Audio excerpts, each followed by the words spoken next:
आदिम कातकरी संघटना महाराष्ट्र राज्य यांच्या वतीने आपल्या ठाणे जिल्ह्यातील अंबरनाथ तालुका विभागातील सर्व कातकरी आदिवासी बंधूंचे जे प्रश्न होते त्या मागण्या होत्या त्या मांडण्यासाठी आम्ही नगर परिषद कार्यालयावरती आज एक जन आंदोलन केलं।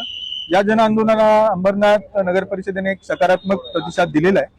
आमच्या मागण्या प्रामुख्याने घरकुला संबंधित आणि वन विभागाच्या जागे संबंधित आमची जी अतिक्रमण आहेत नियमानुकूल करावी, तसंच येथील स्थानिक आदिवासींसाठी विकासात्मक काही कार्यक्रम राबवावेत, रोजगाराच्या संधी निर्माण कराव्यात आणि त्यांचे विविध प्रश्न जे आहेत काही सामाजिक आहेत काही आर्थिक आहेत हे नगर परिषदेने त्यांच्या माध्यमातून सोडवावेत अशा अपेक्षेने आम्ही मागण्या केल्या होत्या। या सर्व मागण्यांना सकारात्मक प्रतिसाद देण्यात आला। आमच्या शिष्टमंडळासोबत माननीय उपमुख्याधिकारी राऊत साहेब यांनी सकारात्मक चर्चा केली आणि या चर्चेच्या अनुषंगाने त्यांनी सांगितलेल्या प्रक्रियेप्रमाणे आम्ही आमच्या आदिवासी बांधवांना योग्य योजना आणि न्याय मिळवून देण्यासाठी एक प्रस्ताव करणार आहोत। या प्रस्तावामध्ये सर्वांचे अर्ज सर्वांच्या प्रक्रिया पार पाडून पुन्हा नगर परिषदेच्या वतीने त्यांचा विकास कसा करून घेता येईल याचा प्रयत्न करणार आहोत।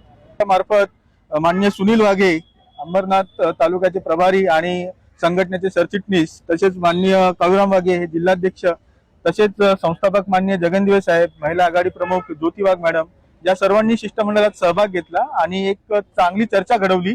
या चर्चेच्या अनुषंगानेच आमच्या न्याय मागण्या मान्य झालेल्या आहेत, याचा मला आनंद वाटतो। नगरपालिकेच्या कार्यक्षेत्रामध्ये असलेल्या ज्या काही आदिवासी वाड्या आहेत त्यांचा विकास काही वर्षापासून खुंटलेला आहे, तो विकास कसा व्हावा म्हणून आमचे राज्याचे राष्ट्रीय अध्यक्ष यांच्या नेतृत्वामध्ये आम्ही आज अंबरनाथ नगर परिषद कार्यालयावर मोर्चा काढला आणि आमच्या ज्या काही समस्या होत्या, आज देशाला स्वातंत्र्य होऊन 75-78 वर्ष होत आहेत, कातकरी समाजाचा विकासच होताना दिसत नाहीये।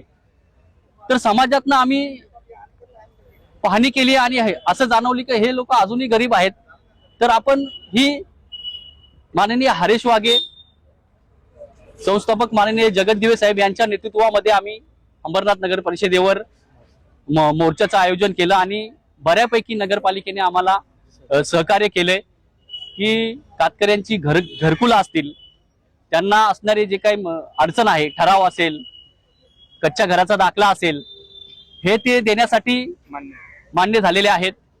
जर मागण्या मान्य झाल्या नाही तर अंबरनाथ नगर परिषदेवर पूर्ण जिल्ह्याची ताकद लावून आम्ही अंबरनाथ शहरामध्ये राहणाऱ्या कातकरी समाजाचा विकास घडवून आणण्यासाठी ठाणे जिल्ह्याची पूर्ण शक्ती लावून नगरपालिकेला आम्ही ते भाग पाडू।